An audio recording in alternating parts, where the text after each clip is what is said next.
FNB. The Chair might have noted in bundle H1 that no notices were served to implicated parties, as the legal team was of the view that no parties have been implicated. Okay. Well, on the face of the statement. Yes. However, of course, if any party does become implicated during the course of evidence, then they are afforded recourse as provided for in the rules. Thank you. Might I also indicate to the Chair that bundle H1 has been supplemented with bundle H3, and that was to incorporate the supporting affidavit that was filed by the FNB in the Minister's application for reasons that will become clear during evidence. And I would beg leave to hand up bundle H3. Hang on. I've got two bundles here. The one is Exhibit H1, which I admitted yesterday. Then I've got another one here, Exhibit H3. You are saying... Thank you, Chair. Exhibit H3 is the supplementary supporting affidavit which supplements bundle H1. That's what I'm coming to. If it supplements Exhibit H1, why is it marked, must it be marked Exhibit H3? Because if it supplements, it should just be a continuation of H3. Just the page numbers should extend to include it. Well, Chair, there was a separate index that was prepared, and there's already H2 in the bundle relating to H. If it's marked Exhibit H3 or Exhibit H2, it means it's a separate exhibit. So if the intention is that it should be part of Exhibit H1, then it should not be Exhibit H3. And if yesterday I admitted an exhibit marked Exhibit H2, it probably wasn't said to me that it was meant to be, it was meant to supplement H1. So if H3 is meant to supplement H1, then it should not be a separate, marked a separate exhibit. If it stands on its own, then it can be marked Exhibit 3. Indeed, Chair. So what is the position? It will stand on its own, and there will be reference to it separately. Okay, all right. Thank you, Chair. Okay. Chair, might I request that the witness be sworn in? Yeah, thank you.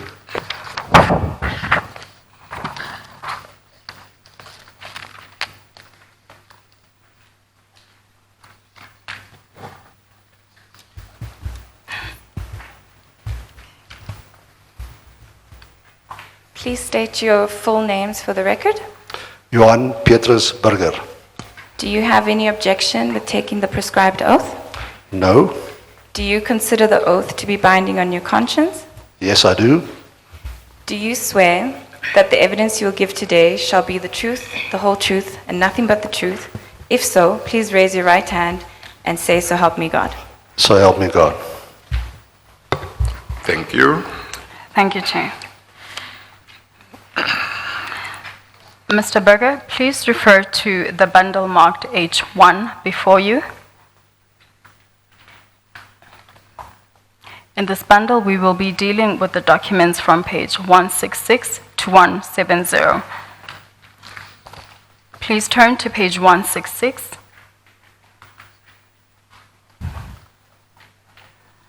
Is that your statement to the Commission? Good. Yes, that's my statement to the Commission. Please turn to page 170.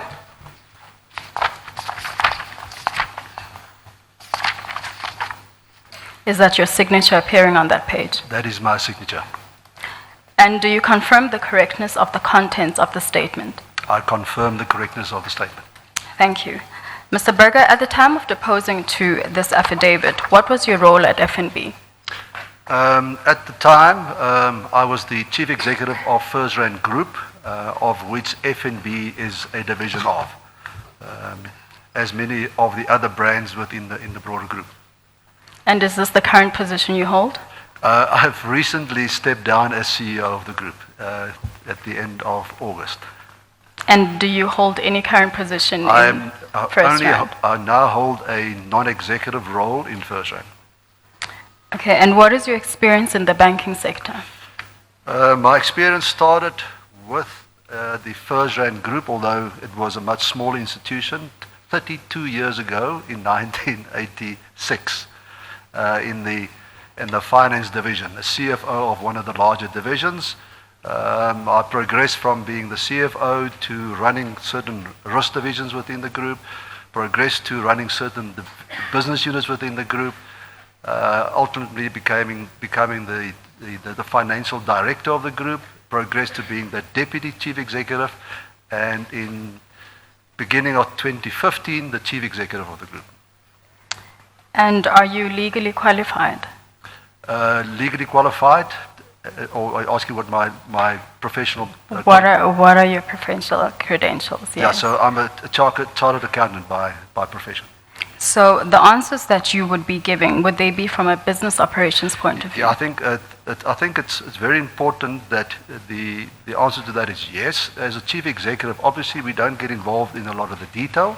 So a lot of my answers would be from the perspective of a CEO being responsible for the overall strategy and risk management of the group. Now, you spoke of risk management. Would this entail mitigation of risk? Absolutely, absolutely. In the testimony that was given by Standard Bank yesterday, the regulatory framework that was said to apply to Standard Bank was, to mention a few, the Banks Act, PRECA, and FICA. Now, in addition to, if at all, what is the governing legislative framework within which FNB operates? I think it's obviously those three that you refer to, being the Banks Act, the Financial Intelligence Center Act, and the Prevention and Combating of Organized Crime Act are the main ones that we are responsible to Yes. comply with. Obviously, what is also very important, as a South African bank, we also operate in other jurisdictions, and we also have transactions and interactions with financial institutions in other countries, where we don't necessarily operate. So it's important that we also comply with the rules of those jurisdictions, because we are exposed to the extent that we do not comply. We expose ourselves to regulatory fines in those jurisdictions. But also, I think, also very critically important, to the extent that if you deal with an institution in another country and they believe that we are not complying with the appropriate legislation in South Africa, we will cut ourselves off from the international financial markets. For an example, if we raise funding in the international markets, those funders would ask us the question, and we in fact have to certify that we comply with the legislation in terms of the Banks Act, the FICA Act, and the Prevention of Organized Crime Act. Otherwise, they will not provide funding to the country. And I think also very importantly is that access to forex flows. South Africa, to the extent that we trade with other countries, we need to pay and receive in foreign currency. Now, if we don't comply with legislation in South Africa and in those countries, we will be cut off from our ability to trade in the international financial markets. Obviously, that would have dire consequences for both us as an institution, our customers, and for South Africa. So complying with the legislation in SA, home, or in host countries is critically important in managing the business and the business risk of the institution. Okay, so if I understand you correctly, then the sanctions that the banks would face are also inclusive of prejudice, not only to the bank itself, but a greater effect would result on the South African economy. Absolutely. I think it's absolutely critically important that we comply with this legislation, because we can, as a country, be cut off from the international markets, as I said, both from a funding perspective and from our ability to access forex markets for imports and exports. So absolutely critical that we comply. Thank you. Can I refer you to bundle H3?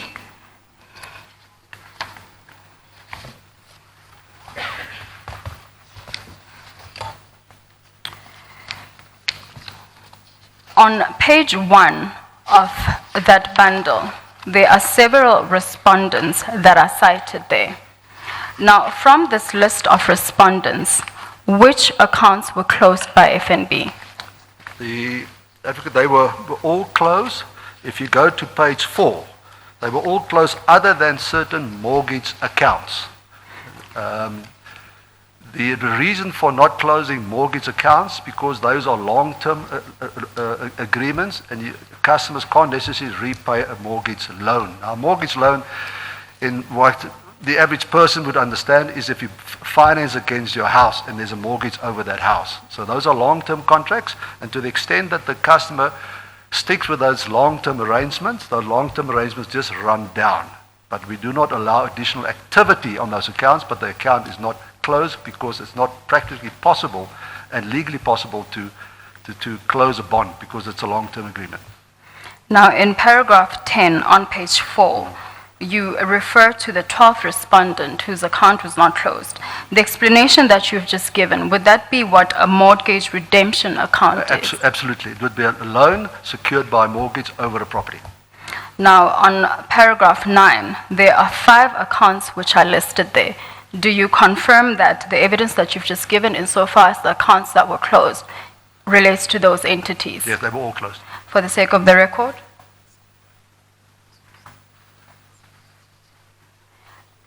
Chair, I am on H3, page 4, paragraph 9. Thank you. Mr. Berger, of the accounts that were closed, do you confirm that the accounts listed in paragraph 9 are the accounts that were closed? Yes, they were closed. Could you please state the names of the accounts that were closed? In paragraph 9, we refer to Tegeta, TNA Media, Island Site, and Sahara Computers. Thank you. Now, the account, the mortgage redemption... I'm sorry. Yes, Chair. So I was earlier on trying to see which paragraph 9 has got accounts. You actually mean account holders. Account holders, thank Yes. you, Chair, indeed. Mr. Berger, the 12th respondent is the respondent who holds a mortgage redemption account with FNB. Is this account still active with FNB? Still active. And is it for the reasons that you've cited? For the reasons I've cited. Those are long-term agreements. Now, insofar as the closure of their accounts, what process was followed by FNB prior to the closure of their accounts? I think it's very important that I spell out the process that leads up to the close of the account. In terms of the legislation under which a bank operates, we have an obligation, firstly, to do proper, as they refer to in the legislation, KYC, know your customer vetting. There is proper process you have to go to allow a customer to become a client of the bank. And secondly, there are required processes to monitor customers on an ongoing basis to ensure that you're still comfortable in having that relationship with the customer. Now, those ongoing monitoring have two bases of doing. Firstly, there's external monitoring. External monitoring, for an example, means we look for adverse media coverage. Internal monitoring would be we would look for activity on account that raises a level of suspicion. So those are the two processes we follow in identifying whether we want to exit a relationship with the customer. Those are the two, and those two processes are prescribed also by the regulatory frameworks. Now, was there any written communication to the affected account holders whose accounts were closed by FNB? Yes, we did. We give them formal notice of our intention to close the relationship. And we would have consulted with our legal team on whether we obviously have the right to and giving proper notice to closure of the accounts. Yes. If I can refer you to page 15.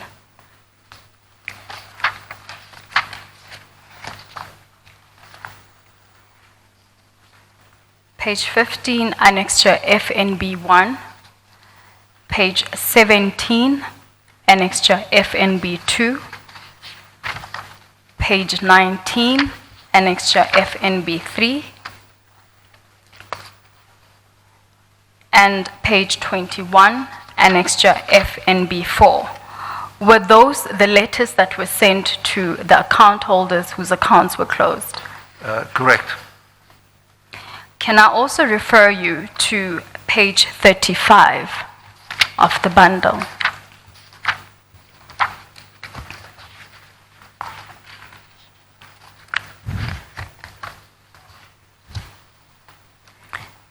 Can you explain to the chair what that document is?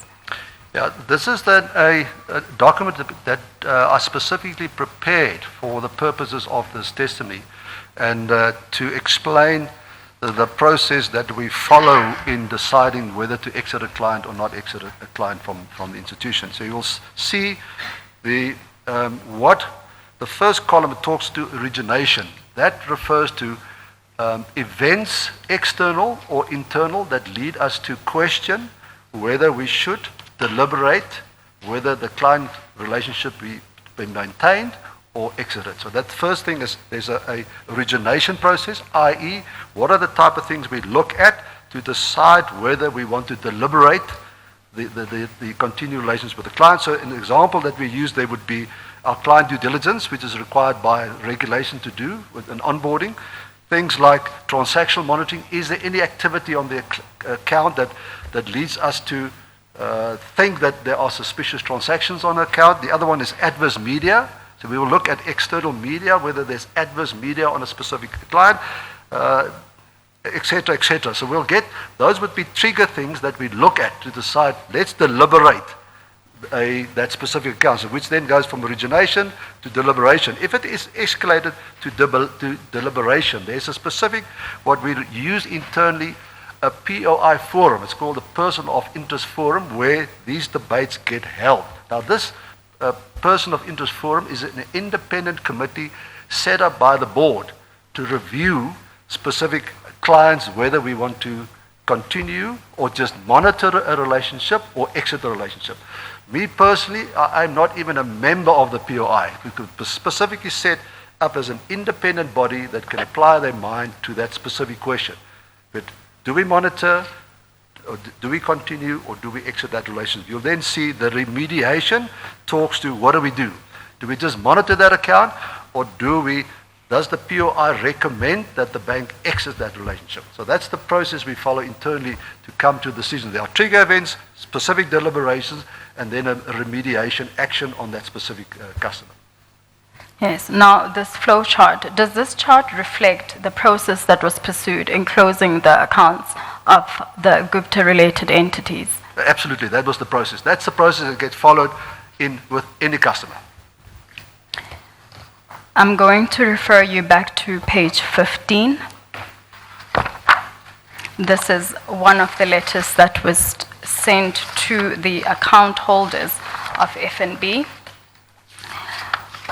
Throughout all the letters that were sent to the affected account holders, on paragraph 2 of these letters is a standard line which FNB used through its legal representative.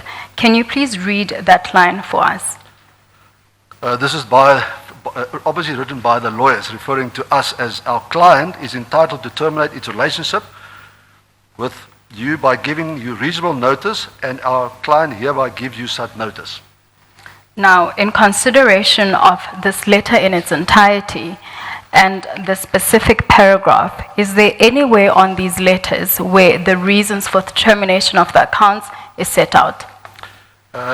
No, not specifically. So, did FNB have a legal basis for closing these accounts? Absolutely.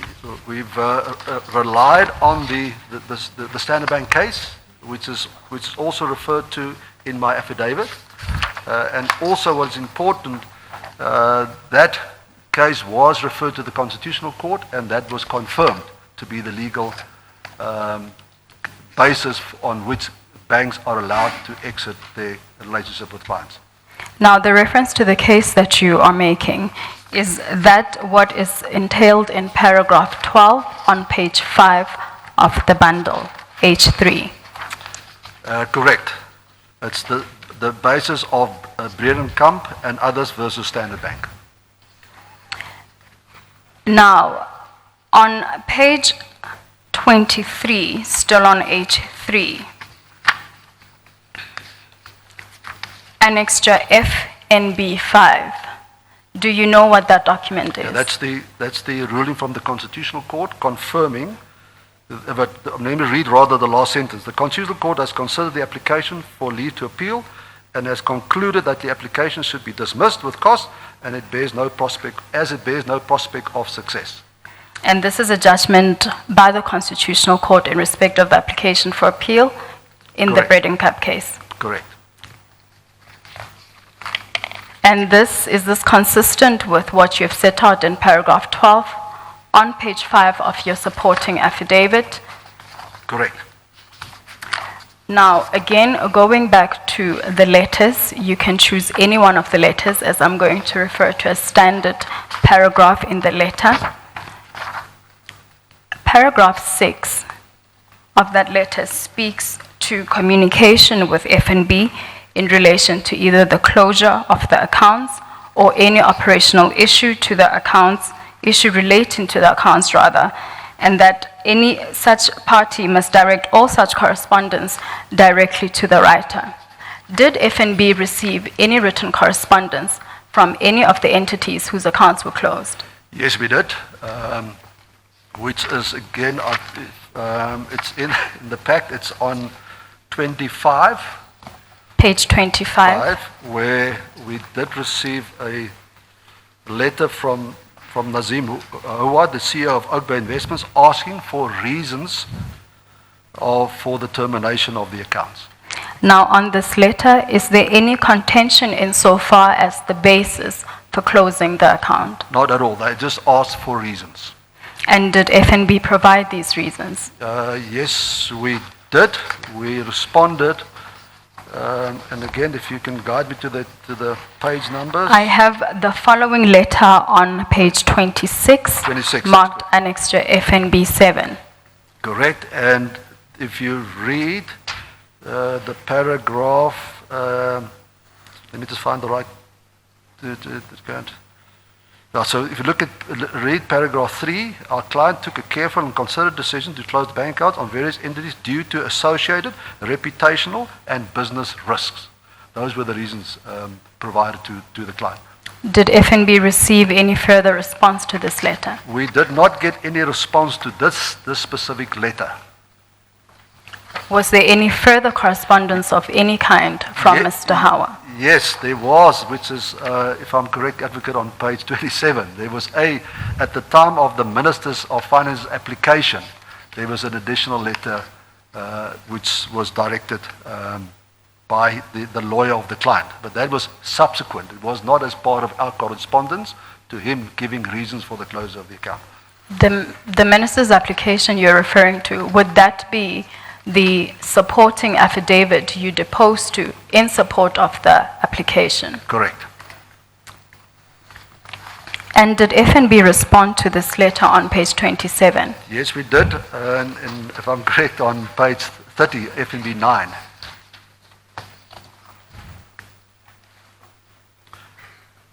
Where we indicated that we have provided reasons, which is again highlighted in paragraph 4,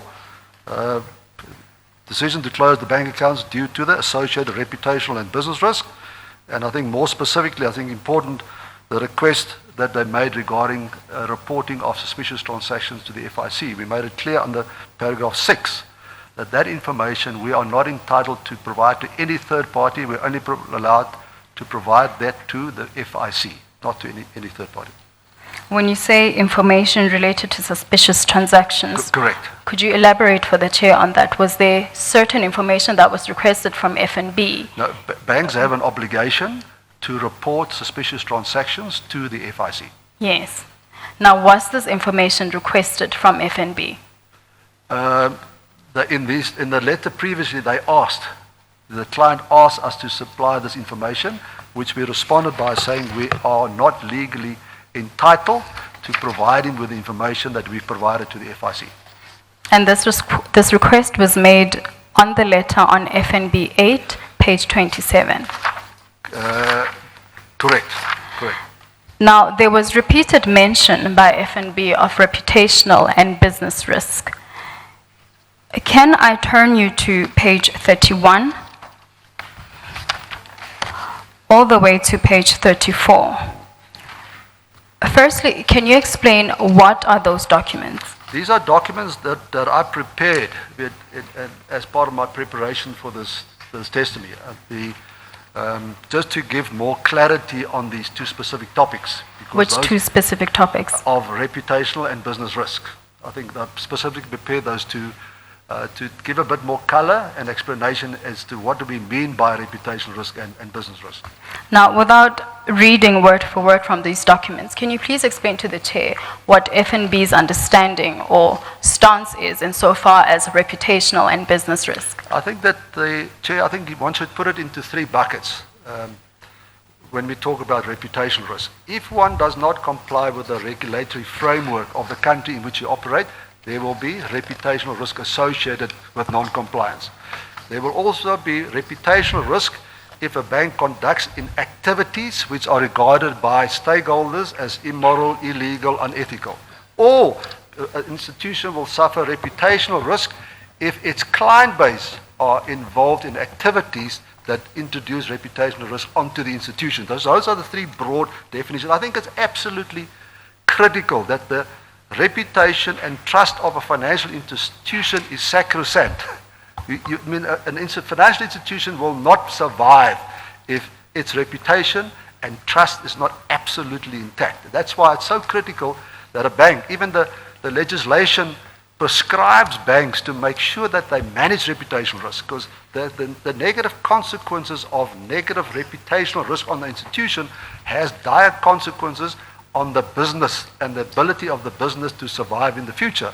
Now, remember, the moment you have an institution where there's negative perceptions or negative reputational issues attached to that institution, many stakeholders no longer want to deal with that institution. I think we have many examples of what happened in this country about institutions that have negative reputations. Customers don't want to deal with it anymore. Funders don't want to provide funding to it.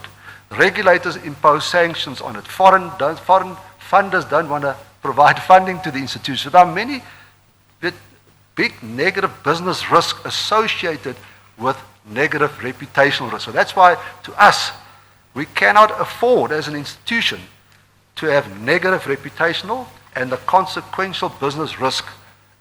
We have to manage that. In the moment we believe that there's any activity, direct or indirect, that implicates or affects the reputation of the institution, we have to deal with that and make sure we manage that risk away. And that's why it was so critical in this example that the moment the risk became too high for FirstRand or FNB to continue this relationship because it introduced negative reputational and negative consequential business risk on the institution, we thought it appropriate to act in the manner that we act and exit those relationships. So the activities which give rise to a risk to reputational damage to a bank such as yours would not be limited to criminal activities? Absolutely not. I think sometimes it's just perceived. Yes. A lot of times it's just perceived negative rather than actual. But yes. In public opinion, it's most of the time it's perceived.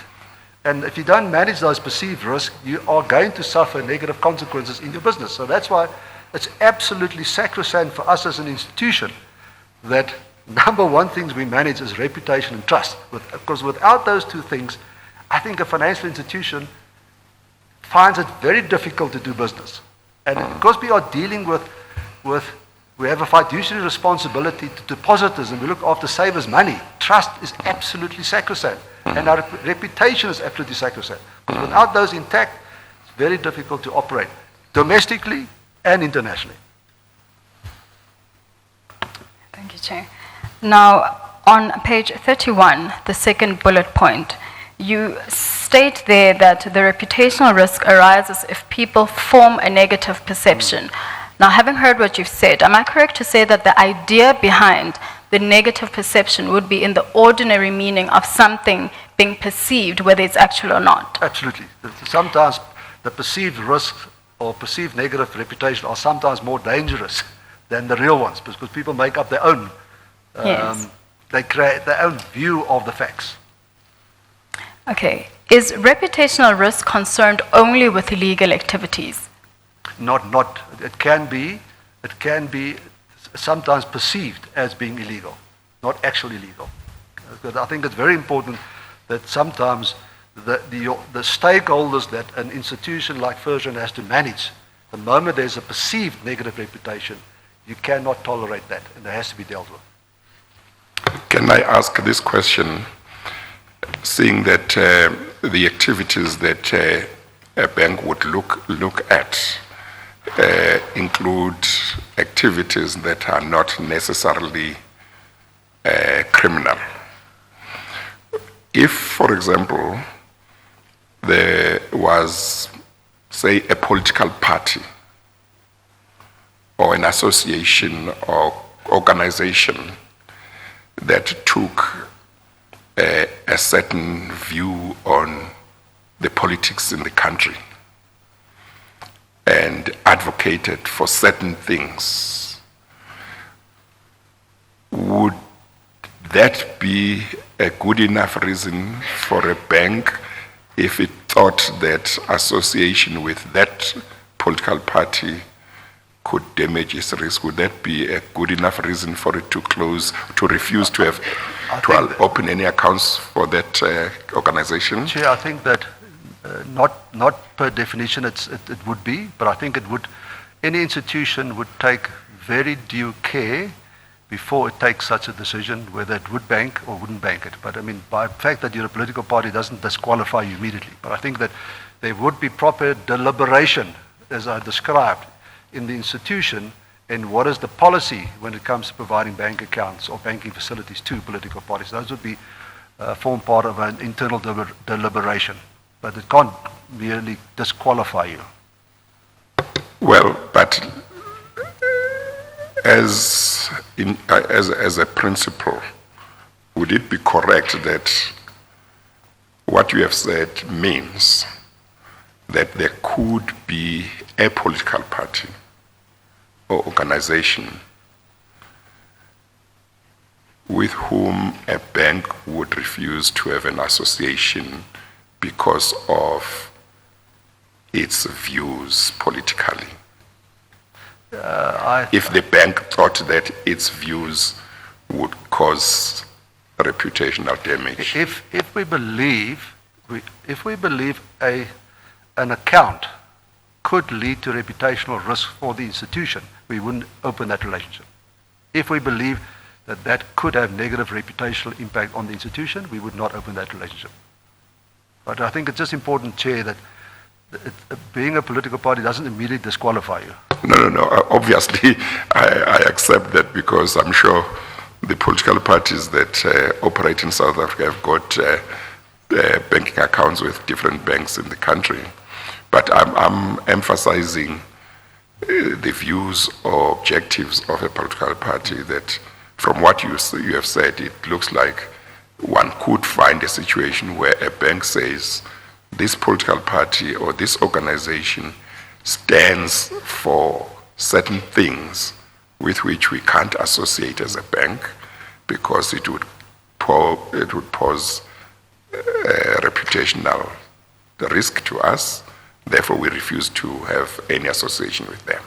In principle, that is possible. Yeah, but we'll have the debate internally of whether we believe there is such a risk. No, I mean, if you believe there is, you would.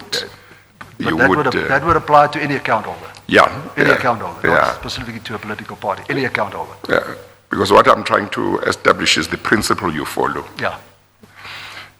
The principle of we cannot afford negative reputational risk on the institution.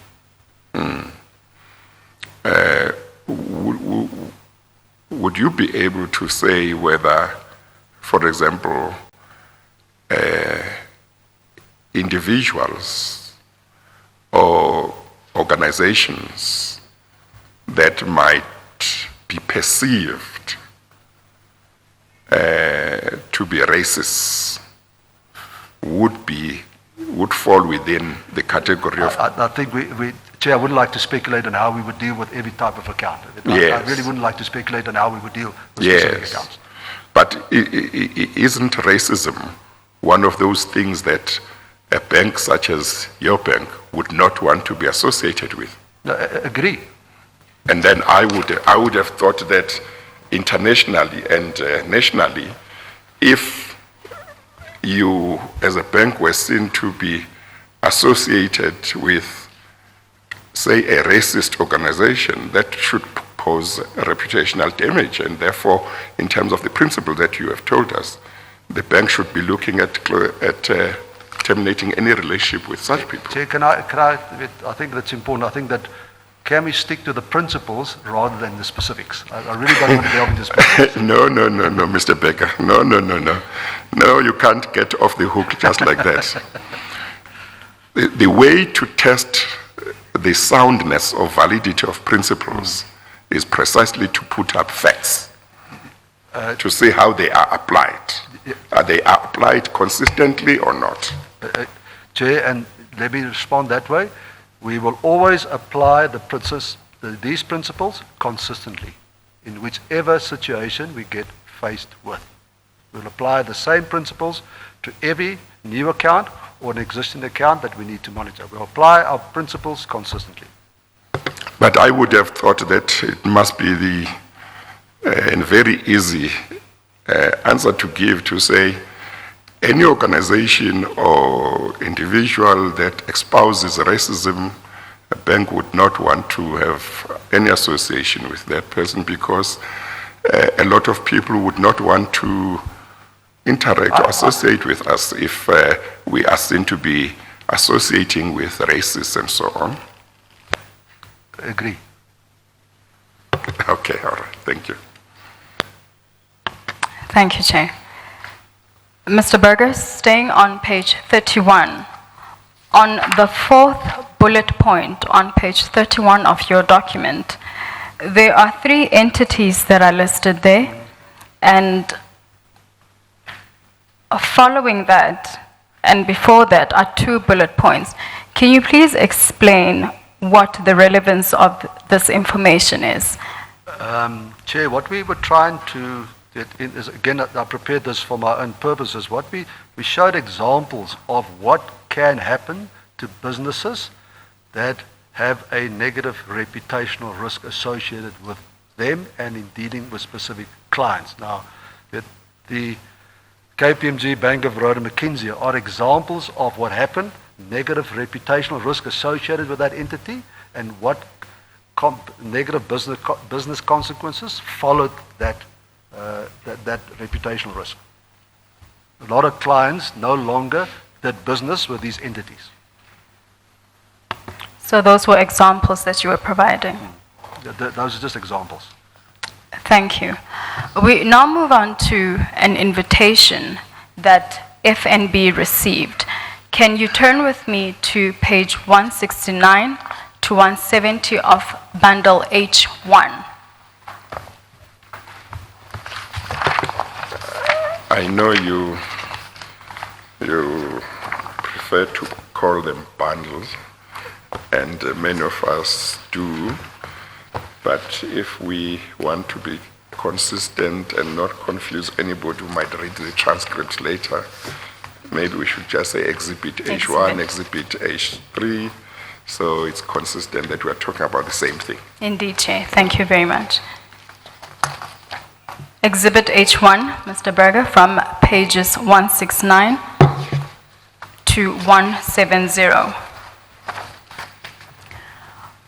On paragraph 14 to 19 of your statement, you narrate events relative to an invitation to a meeting by members of a political party. Is that correct? Correct. Who invited you to this meeting? I received a phone call from Mr. Enoch Konongwane, the head of the then economic cluster of the ANC, to attend a meeting with the Secretary General of the ANC in the Thule House. When I received, I must say, an unexpected call.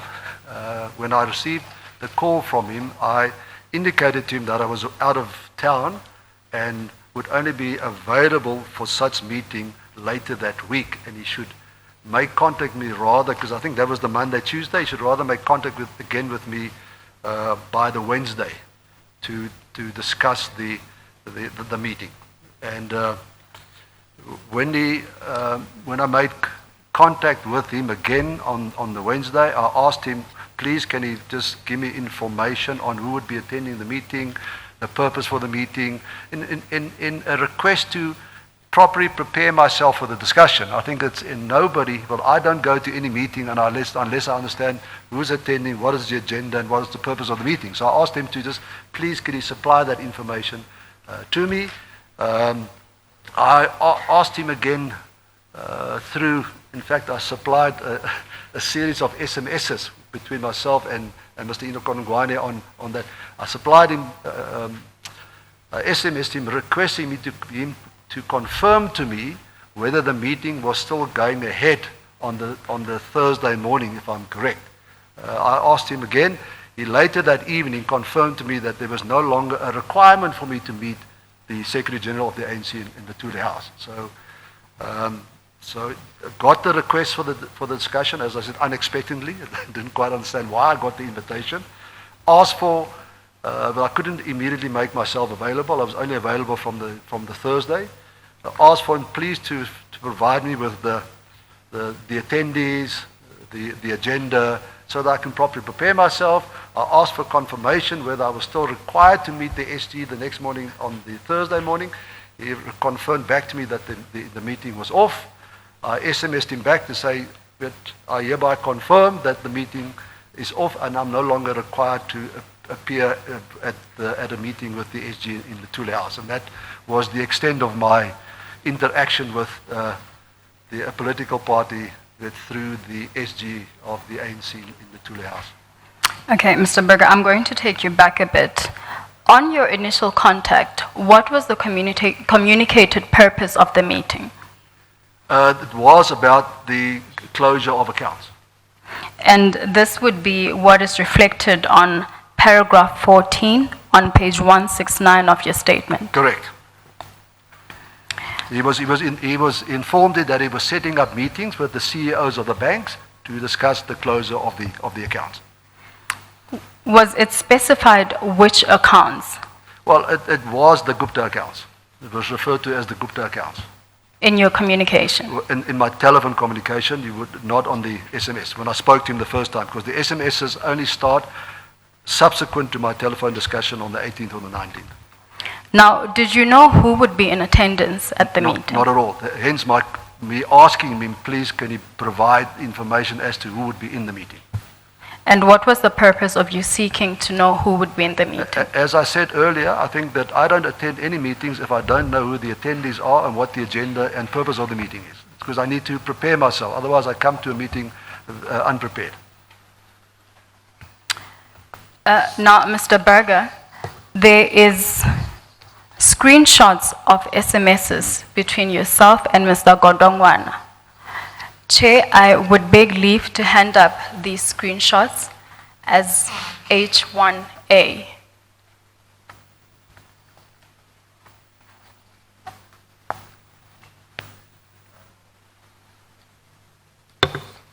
Okay, thank you. Thank you, Chair.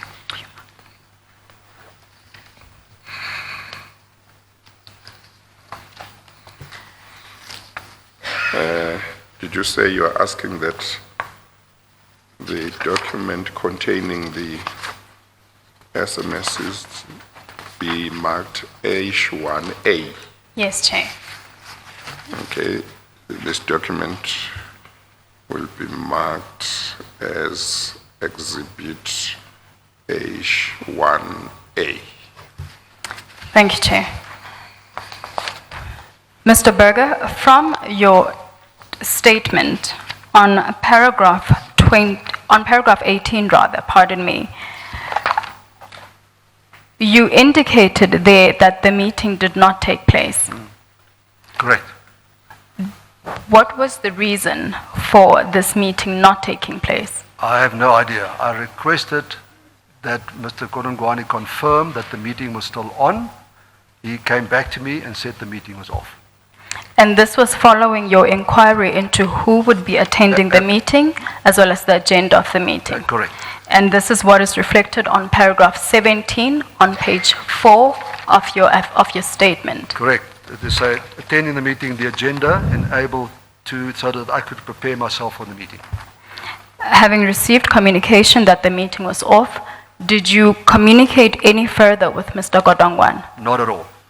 As I said, I confirmed back to him, saying that I confirm that I received your message that the meeting is off. And this would be the last message on the screenshot. That's the last message on the screenshot. The message from me back to him. Thank you very much. Now, is it normal for a bank to receive such an invite from a political party? As I said earlier, unexpected. So I wouldn't expect to get a call from a political party to ask questions about a banker-client relationship.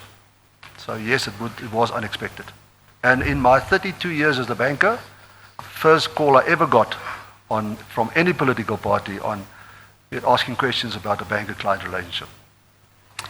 Thank you. Now, moving on to the next meeting invite, can we turn to page 167 to 169, still on Exhibit H1?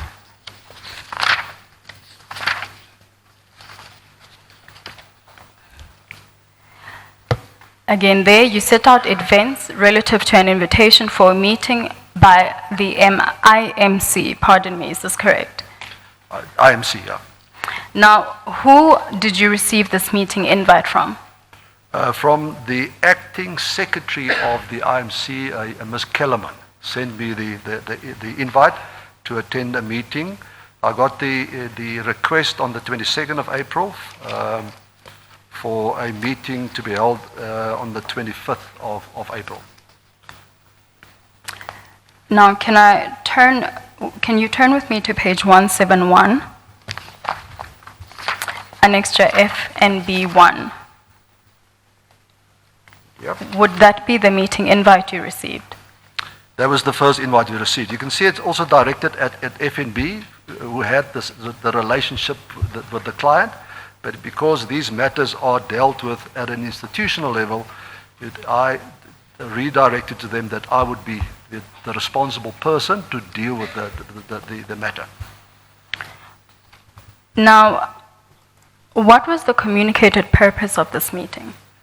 Again, at the meeting, the request was referring to certain media allegations that against FNB on client closures. That was the request for the meeting. I did respond back in asking, well, first of all, similar to what I've done with the previous requests from the ANC, is please can I understand who would be attending the meeting? What allegations are you referring to? Are there specific allegations against FNB? And what is the scope and purpose of the meeting? Again, without that information, it's very difficult to prepare for any interaction with anybody. Okay, we will deal with your response shortly. I still want to deal with the invitation itself. On the second paragraph, the email is not numbered in paragraphs, but on the second paragraph, starting with as explained, can you please read that entire paragraph? As explained, as the acting secretary of the Interministerial Committee set up by Cabinet to look into certain allegations made against certain financial institutions, I've been requested to make contact with yourself, alternatively a suitable alternative with requisite authority, and request that you please make yourself available for a discussion with the IMC on Monday, 25th of April 2016 between 10:30 and 11. There is no set agenda for the discussion, but I am advised is anticipated to be a discussion to gain clarity on the current media reports. Should you be unable to attend in person, a teleconference could be arranged. Thank you. Now, as the email invite indicates that there was no set agenda, I would assume that you did not receive any agenda, as this was specifically said. I did not receive any agenda. Thank you. What was FNB's response to this letter? You've briefly set out the information that was sought by FNB from Advocate Kellerman. Yeah, so our response is set out on page 173, FNB 2.2. Yes. I'm sorry, before you go to that, to your response, I see that in the paragraph that you have read in the letter at page 171 of Exhibit H1, it is said that the interministerial committee had been set up by the cabinet. And I see that the author of that email indicates that she is advisor to the Minister of Mineral Resources.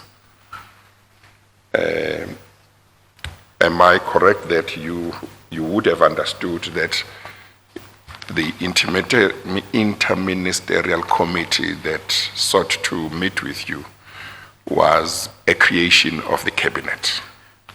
In fact, correct, Chair, that in fact when in my response I referred to, we have noted the interministerial committee which has been set up by cabinet. Thank you. Thank you, Chair. Now, briefly, in your response to this request, as appears on page 173, Annexure FNB 22, there's certain information that you sought from Advocate Kellerman in respect of the meeting invite.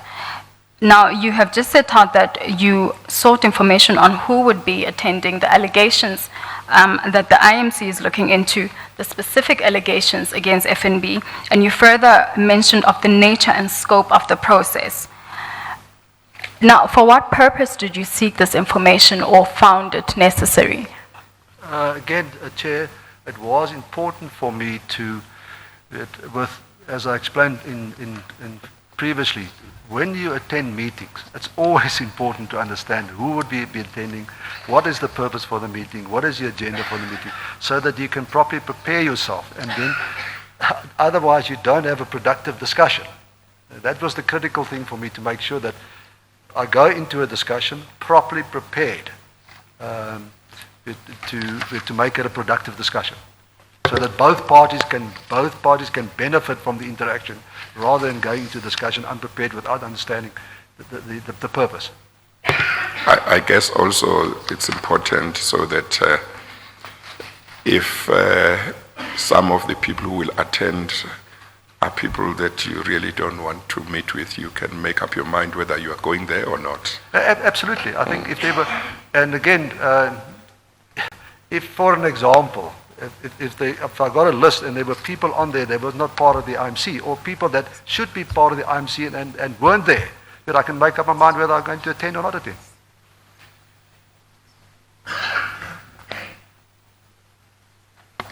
Thank you, Chair. Now, did FNB receive a response to this letter? The only response we got was from the acting secretary, again saying she has no mandate to respond to my request, which I again found very strange. Is this response what appears on page 174 as Annexure FNB 3? Correct.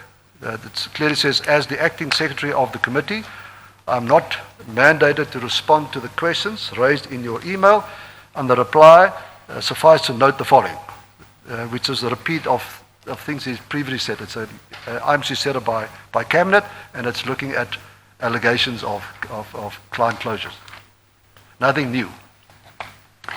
Now, under paragraph B on page 174, there is reference to information that would be shared during the session, and that same will stem from media reports only, and must of course be relayed to cabinet for it to be properly considered.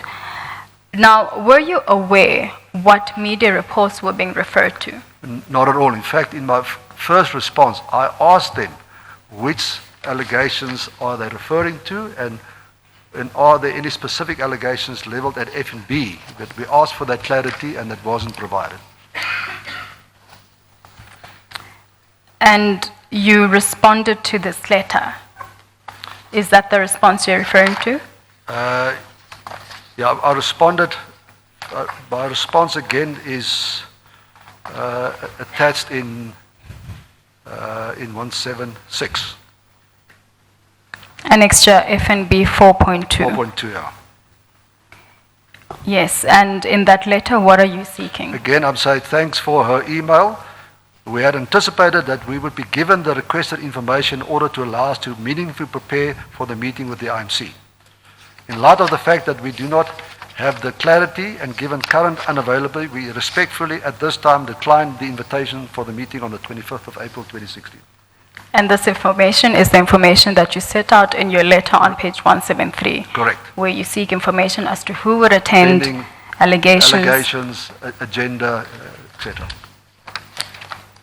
Did you receive any response to this letter? No, I received no response, other than a further request later on for a meeting. And what was different in the further request from the first request? Then that's on page 177, FNB 5, where an invitation is extended. It's holding further sessions, and I've been mandated to extend a further invitation to FNB to meet the IMC on Thursday, the 5th of May at 12:30.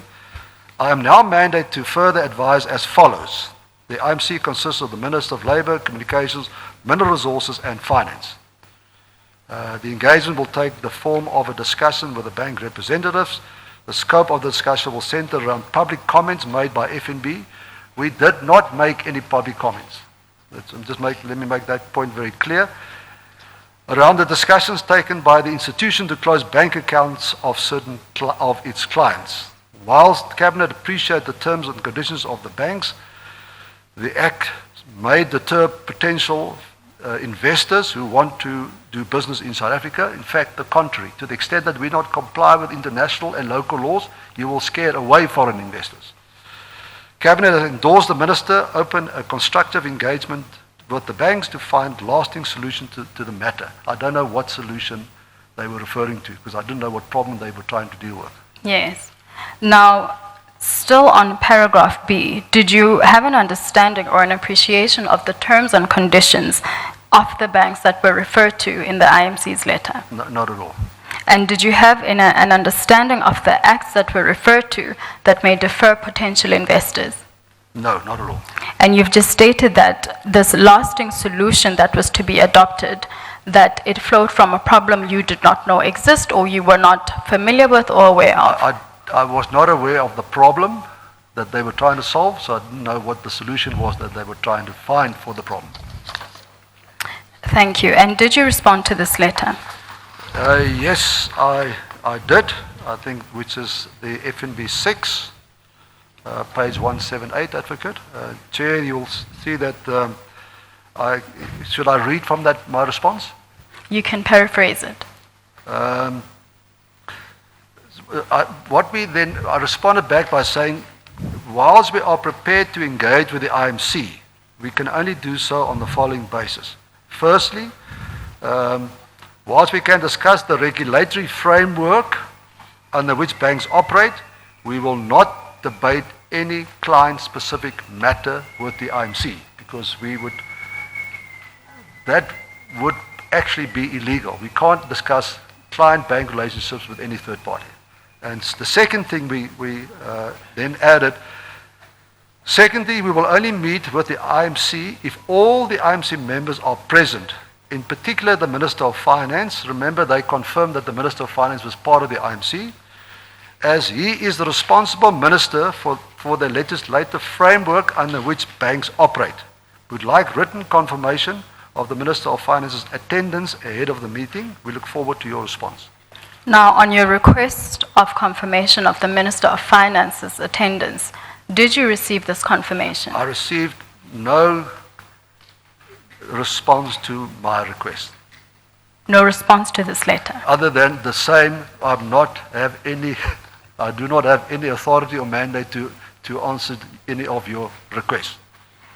Now, can you just explain why it was important to you that the Minister of Finance be in attendance at this meeting? I think, Chair, the Minister of Finance, firstly, was part of the IMC, I think, and secondly, the Minister of Finance is the ultimate custodian of the legislative framework under which financial institutions operate. So that's why we believed that it was appropriate for him to be part of that discussion, because he would have an appreciation for the regulatory framework and that under which we operate, and we can talk about the regulatory framework, but we cannot talk about client-specific issues in that meeting.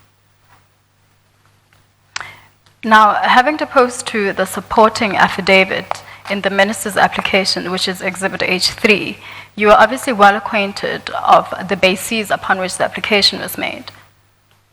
Yes. And now, in light of this, and in hindsight, do you think that you would have received such a confirmation of the Minister of Finance's attendance at the meeting? So the question is, did the minister question his authority to be at the meeting? But I don't know. But from our perspective, it was just, for us it was very important that because he was part of the IMC, that when we meet with the IMC, that he is present. Thank you. Now, on page 179, pardon me, Annexure FNB7, was that the response you earlier referred to? Yes, which is a similar response to all my previous requests for further information, with i.e. agendas, who would be attending, etc., etc. So, now, briefly, what was this response you received? The content of the response? Again, it says, thank you for your mail. As you know, I'm not mandated to respond to your queries. They will be brought to the attention of the committee tomorrow.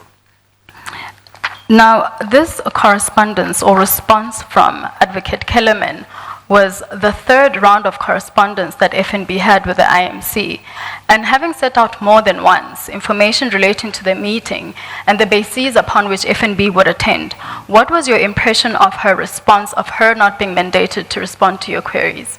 Very unprofessional, and couldn't understand why that was the only response I would get for what we regarded as reasonable requests. Thank you. Now, after the correspondence on page 179, what transpired?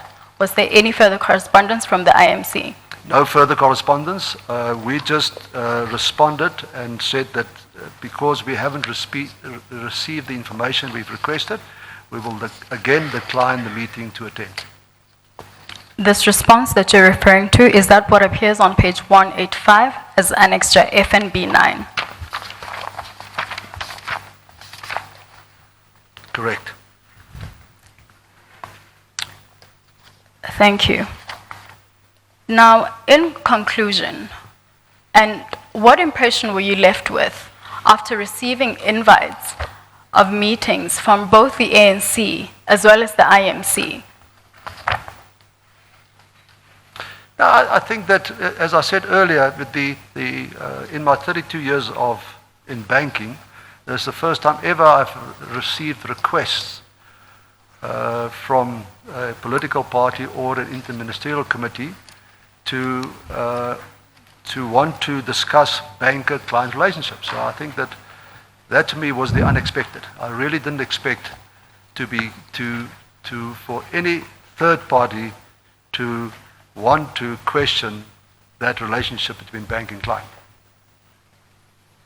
Now, in your supporting affidavit, which is Exhibit H3, on page 13, paragraph 32.2.7, you expressed a view, or rather made submissions to the court, on the uncertainty regarding the powers of the IMC. Could you please read into the record that entire paragraph? There was at the time uncertainty regarding the powers of the IMC, and I believe that the declaratory order will avoid such situation in future and will encourage public officials to act in accordance with the Constitution and national legislation, particularly if one has regard to the fact that the acting secretary of the IMC extended a further invitation on 4th of May 2016 to an IMC meeting, which was after senior and junior counsel already on the 25th of April 2016 provided an opinion that the IMC meeting was not authorized by legislation and would be unlawful. So on that paragraph, what was the basis of the uncertainty regarding the powers of the IMC? We obviously would have sought our own legal counsel on whether the IMC had a legal standing. Okay, in Standard Bank's testimony yesterday, Standard Bank gave evidence that the ANC requested it to respond to an allegation that there was collusion of white monopoly capital.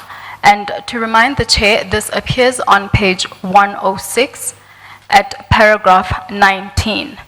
Did FNB collude with any banks or have any discussion with any banks in relation to the closure of the Gupta-related accounts?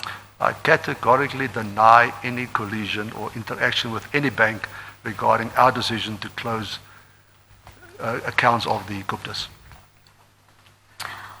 Thank you. Also in Standard Bank's statement on page 111 to 112 of Exhibit H1,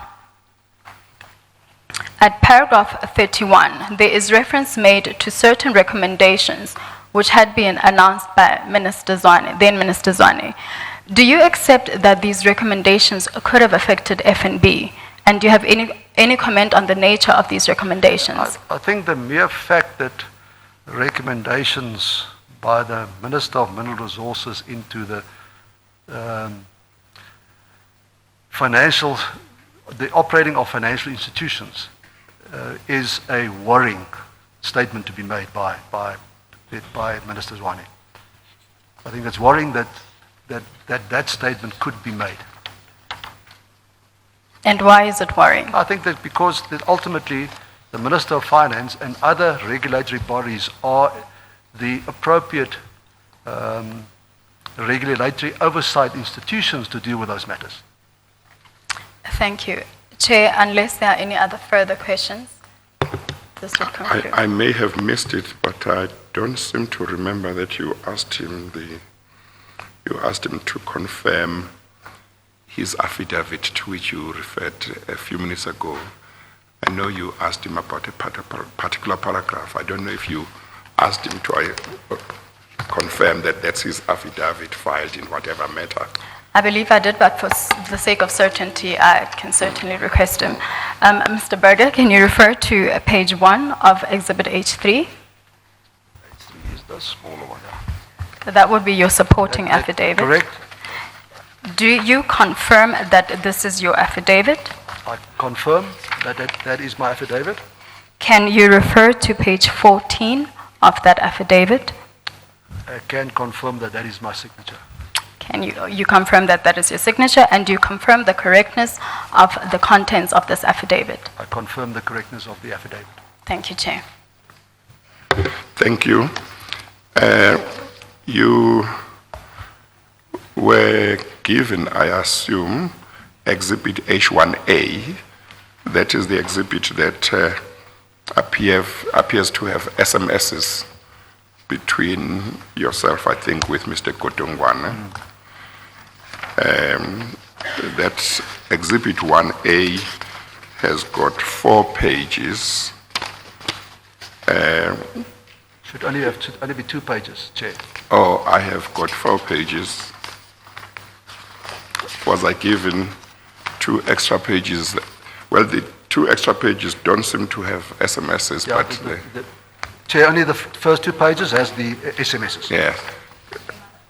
Might I provide clarity on that? The SMS screenshots appear on page 1 to 2, as correctly Yes. put by the Chair. On page 3 to 4 Yeah. of that bundle would be, of that exhibit, pardon me, would be the account holders whose information was confirmed by Mr. Berger. So the accounts that were closed were listed by Mr. Berger in line with paragraph 9 of page 4 of Exhibit H3. Well, you might wish to just get him to confirm the SMSs and to confirm what pages 3 and 4 are about, because I don't remember that you dealt with that. Certainly, Chair.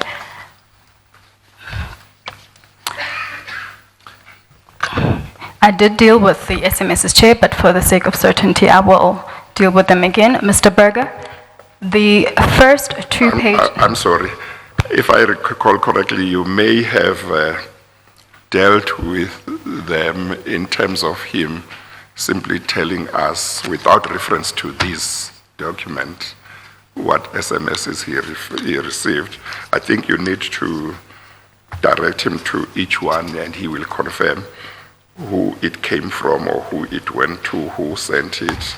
Maybe it will then be convenient for him to just read them into the record. Certainly, Chair. Yeah. So, Mr. Berger, can you identify the documents that are in front of you that start on page 1 until page 4? Yes, the Chair, the page 1 and 2 is screenshots of an SMS conversation between myself and Mr. Enoch Konongwane. Pages 3 and 4 are the list of the accounts we have closed and also some of the accounts that are still open, which we spoke about. Would the Chair require that they be read into the record? Yes. The first one, Mr. Berger, it says, please call Enoch Kotongwane from the ANC. Is that correct? Is that the first one that you received from him? The first SMS you received from him? That's correct, Chair. That's the first SMS I received from him. Yes, and then the next one, do you want to read that into the record and confirm that it was from you and to him? The next SMS says, Dear Enoch, I'm about to board a flight from Cape Town to Johannesburg. Can I phone you early afternoon? Regards, Johan Berger. Do you want me to read Yes, them just all, Chair? continue, yeah. So he responded by saying yes. I then SMS'd him again the next morning, the 21st of April. Morning, Enoch. With reference to our telephone call of yesterday, please can you confirm agenda for meeting attendees? Just want to make sure that I'm properly prepared for the meeting. Then I did not get a response from him. I then SMS'd him again later later afternoon, early evening at 6:30. Evening, Enoch, is meeting still on as planned, Johan? He then responded back to me, meeting off. I then responded to him just to make sure that there's no misunderstanding. Thanks for coming back to me, and I confirm that there is no meeting with the SG tomorrow. Regards, Johan. Thank you. Thank you. Thank you, Chair. You are done. Yes, unless there are any further questions from the Okay, no, that's fine. Thank you very much, Mr. Berger, for your evidence. We'll excuse you now, but should there be a need for you to return, the Commission's legal team will be in touch with you and request you to return. Thank you, Chair, and thanks for the opportunity. Thank you very much. You are excused.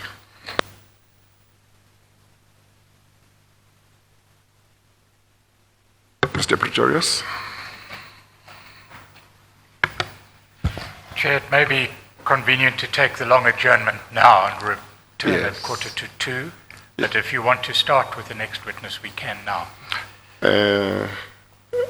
How long do you have an idea how long the witness might be?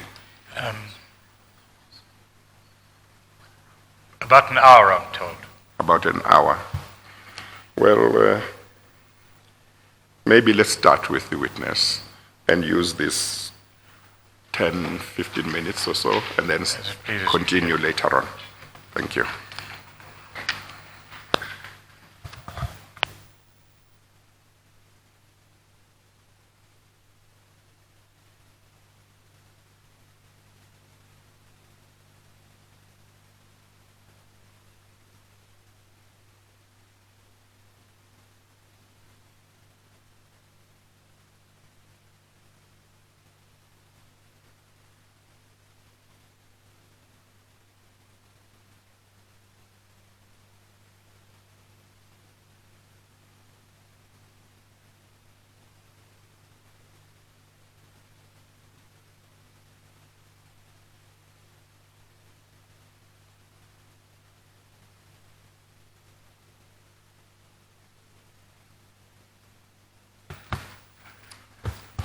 Thank you, Chair.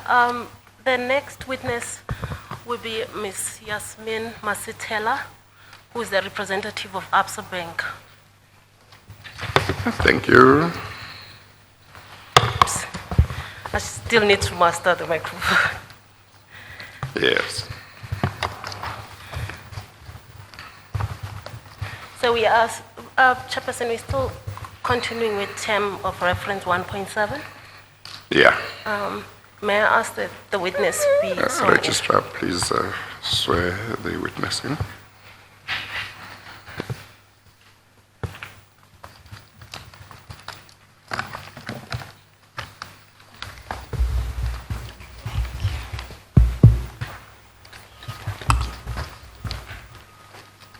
Please state your full names for the record. Yasmin Masitela? Do you have any objection with taking the prescribed oath? No, I don't. Do you consider the oath to be binding on your conscience? I do. Do you swear that the evidence you will give today shall be the truth, the whole truth, and nothing but the truth? If so, please raise your right hand and say, "So help me God." So help me God. Thank you. Chairperson, as the matters of housekeeping, I would like to hand up a further bundle, which I would ask that it be marked H4, H5. There's already an H4. Exhibit H4, H5.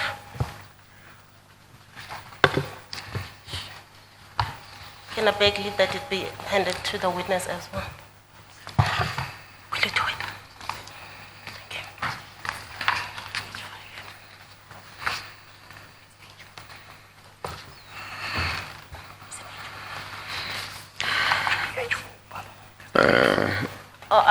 I've been corrected that it should be H4. There is no H4. The last bundle was H3. This document will be marked Exhibit H4. Okay.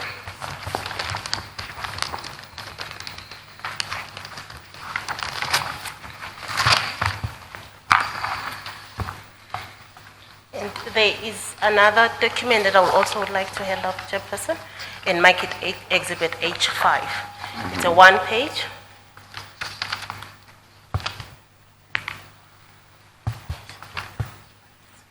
Yes, it's H5.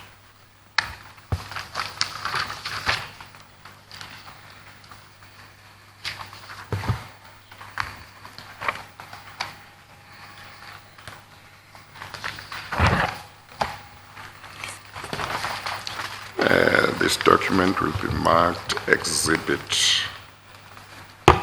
H5.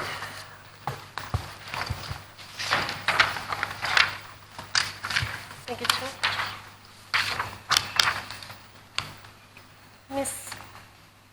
Ms. Masitela, I would like to refer you to Exhibit H1, which is in front of you, page 186. There is an affidavit that goes from page 186 up to page 190. I'm sorry. Ms. Masitela, do you see Exhibit H1 in front of you? I do, Chairperson. Okay, all right, thank you. Thank you. There is a statement that is appearing on page 186 of that exhibit up to page 193. Do you confirm that this is the statement that you made for the commission? I confirm that. Do you confirm that the signature that appears on page 193 of this document is your signature? I confirm that it's my signature. Ms. Masitela, would you please, for the purposes of the record, tell us what is the position that you're currently holding at Absa Bank? I'm currently the Chief Executive of Strategic Services at Absa Bank, responsible for strategy, people, separation, and digital. Prior to that, I was the Chief Compliance Officer of Absa Bank, and at the time that I deposed to the affidavit in the High Court matter pertaining to the Minister of Finance, I was the Chief Compliance Officer of the bank. And how long have you been with Absa Bank? I've been with Absa Bank since 2011. And what are your academic qualifications? I'm a lawyer by training And for how long have you been in the banking industry? since 2011. Prior to that, I was in private practice. Thank you. Ms. Masitela, you gave us a statement in which you dealt with the issues that arose. We dealt with term of reference 1.7 of our terms of reference, in which you dealt with the interference or the alleged interference that might have happened by any member of National Executive, including the Deputy Minister, who may have corruptly or improperly intervened in the matter of closing of the Gupta-related bank account. If I look at the timeline, your bank was the first bank to close the Gupta company-related account. Would you, for the purpose of the record, tell us when were the Gupta-related accounts that Absa Bank held were closed? Chair, if you may indulge me, I think as a backdrop, it might be prudent to set a backdrop of the legislation that pertains to financial crime. Yes. Banks in South Africa are very highly regulated and are supervised by the South African Reserve Bank. In addition to that, the Financial Sector Conduct Authority, as well as the Financial Intelligence Center, monitor and regulate banks. The main pieces of legislation pertaining to customer onboarding and transactional activity that the banks have an obligation to ensure are done properly are the Banks Act, the Prevention of Organized Crime Act, the Financial Intelligence Center Act, the Protection of Constitutional Democracy Against Terrorist and Related Activities Act, which both create money laundering and compliance obligations for financial institutions. We also have exchange control regulations, which form a basis of our ability to transfer foreign currency in and out of South Africa. We are also bound by international legislation. In terms of international legislation, the Basel III regulations apply to banks. The Basel Committee of Banking Supervision Guidelines on sound management of risk relating to money laundering and financing of terrorism apply to banks. At the time that these events took place, we were a subsidiary of Barclays PLC, Barclays Africa Group Limited, who is the parent company of Absa Bank, was a subsidiary of Barclays PLC. As a result of that, we were also obliged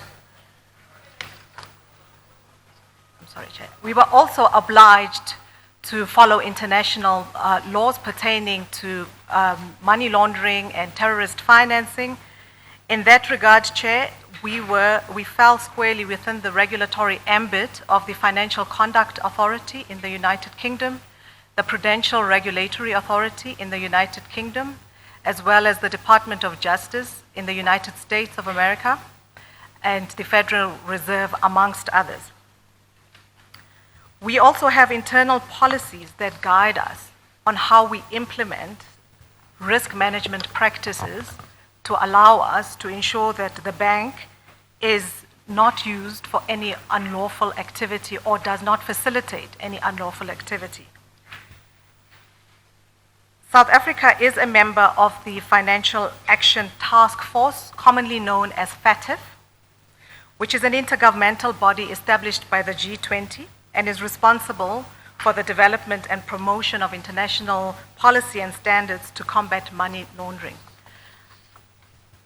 And I think it's an important context to bear in mind that as a subsidiary of an international bank, the FCPA, the Foreign Corrupt Practices Act, also was a piece of legislation that Absa had to implement internally and create policies that would allow us to ensure that we do not fall foul of those pieces of legislation.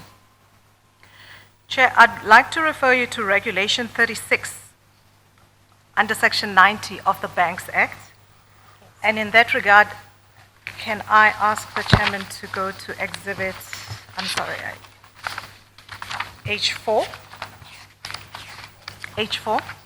Chair, before the witness goes to H4, can we please identify this document that is Exhibit H4?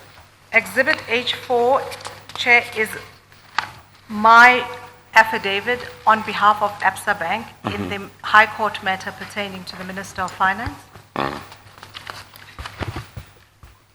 And do you confirm the signature that appears at the last page of that document, which is page 13? Sorry, it's the second last page, page 12, is your signature. I confirm that it's my signature. Thank you. Then you may take this. Chair, I refer you to Regulation 36 under Section 90 of the Banks Act. Regulation 36 provides that every bank shall have in place comprehensive risk management processes and procedures to prevent the bank from being used for money laundering or other unlawful activity. The South African Reserve Bank, our banking regulator, is empowered to revoke the bank's license for failure to comply with Regulation 36.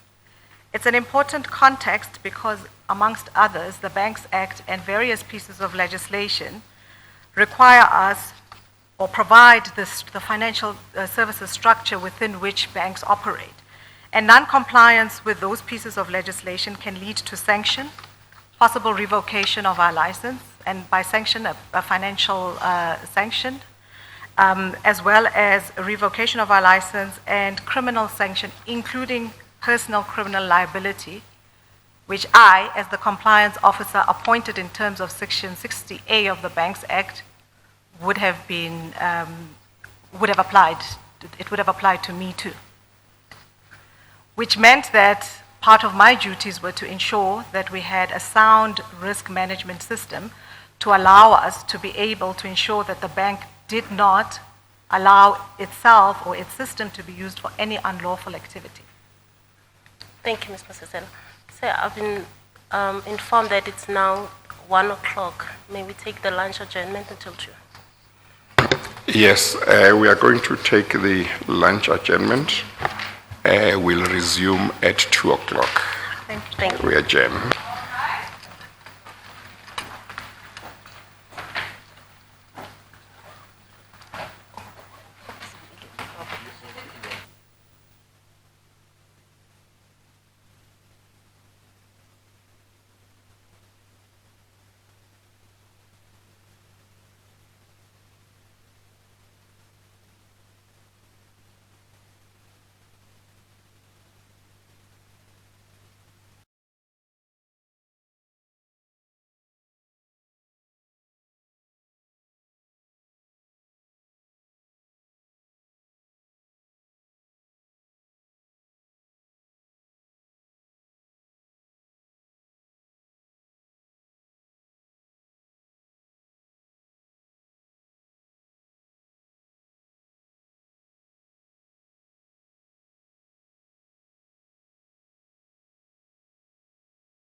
Had the witness finished the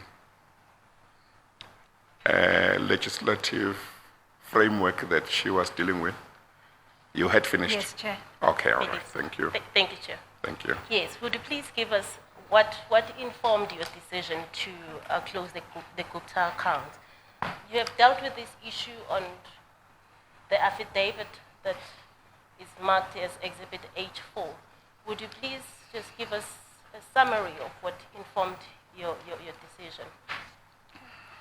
So, Chair, against the backdrop of the legislative framework, within Absa Bank, we then have internal policies that guide us on how we deal with customers on a day-to-day basis and how we deal with anti-money laundering and counter-terrorist financing matters pertaining to transactions in our space. If I can direct the Chair to 26.5 of Annex Exhibit H4, page 8. Yes.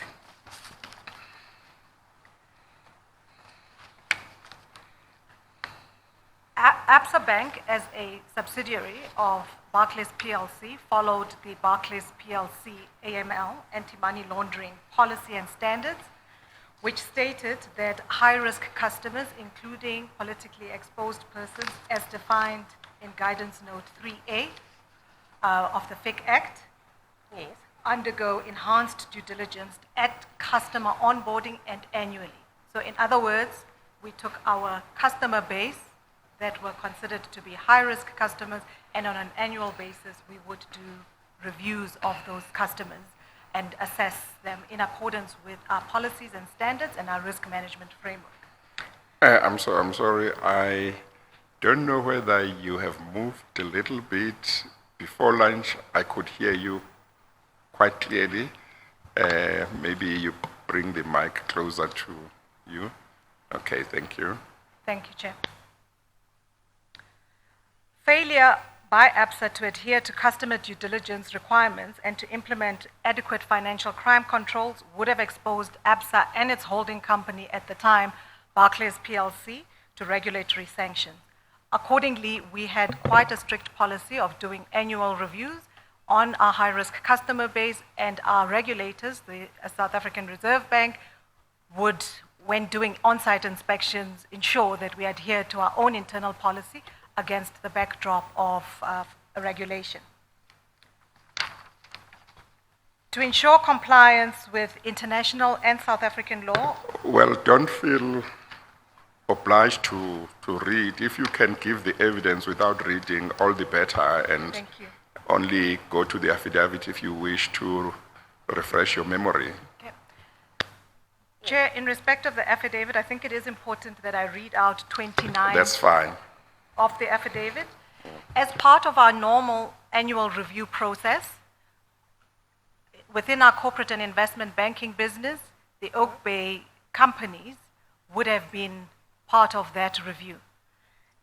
In about November 2014, the PEP Review Committee, or the Corporate and Investment Banking Review Committee,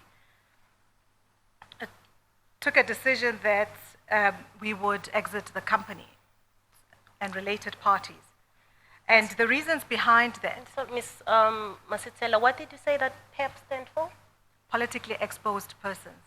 Thank And you. May again, proceed. that's a segment of our high-risk customer base. You may proceed. Okay. And the reasons behind that were that the review committee was of the view that the Oak Bay companies were not using Absa as their primary or dual bank, and were apparently moving their banking accounts elsewhere to other financial institutions. As a consequence, Absa was limited in its ability to appropriately monitor and understand the transactional activity in those accounts.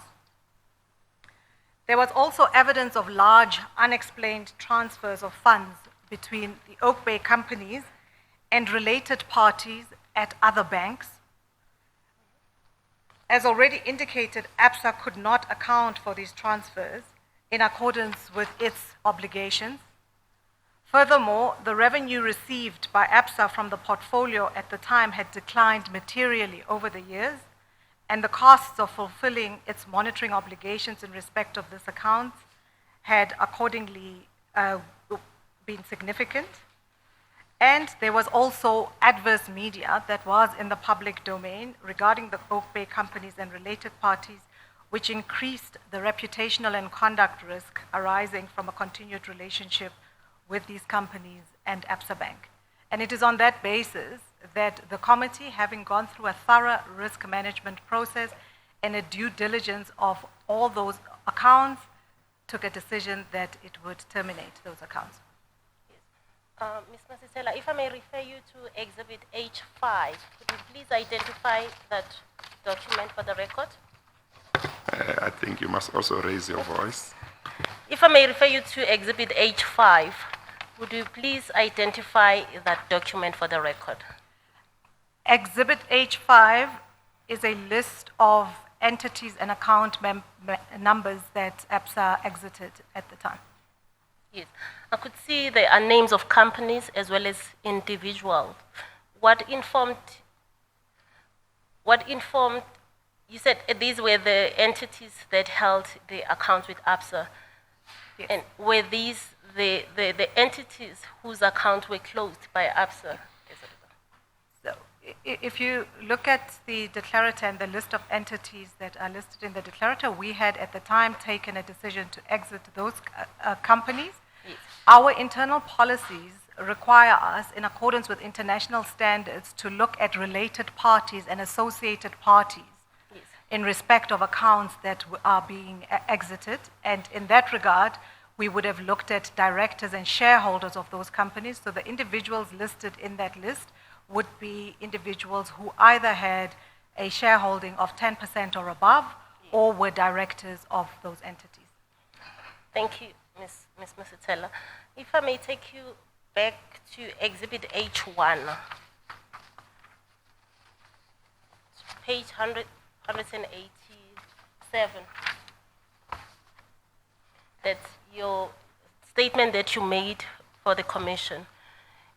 On paragraph 5, you deal with the concerns, or you state that you were deeply concerned by the efforts by Oak Bay companies to persuade the Minister of Finance to intervene in your relationship with the Oak Bay companies. What gave rise to your deep concerns, if I may ask? Our deep concerns really related to the financial services sector at the time.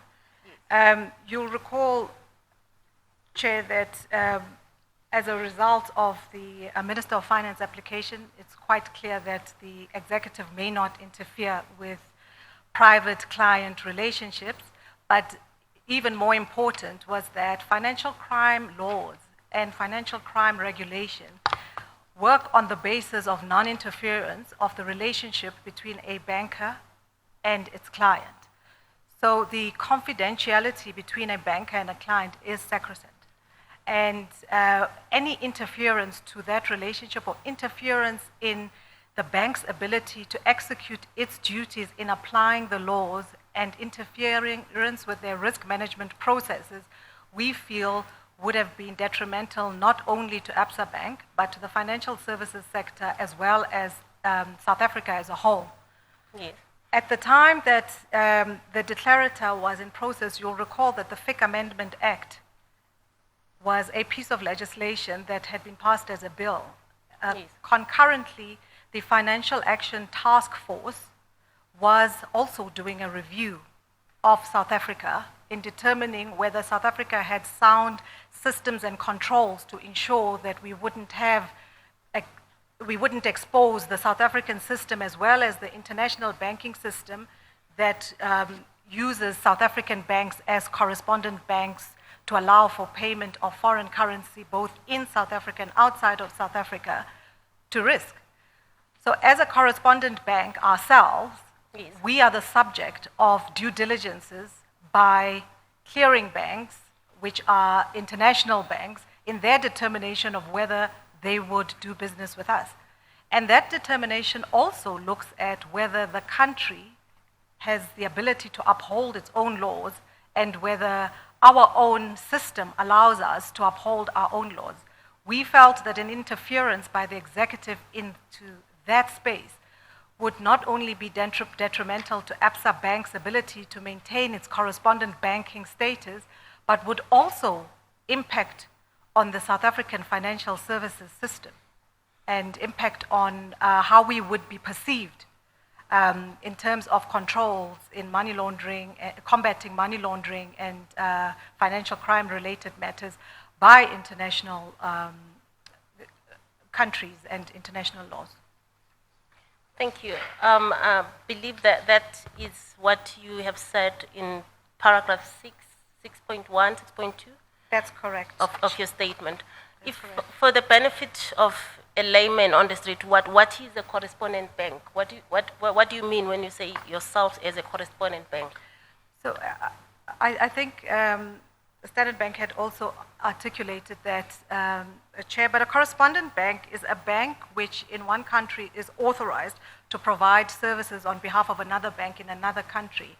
And those services in most terms involve payment and payment of foreign currency. So in other words, from a South African perspective, we would be a correspondent bank to a US dollar clearing bank like JP Morgan in the US, in that they don't have a presence in South Africa.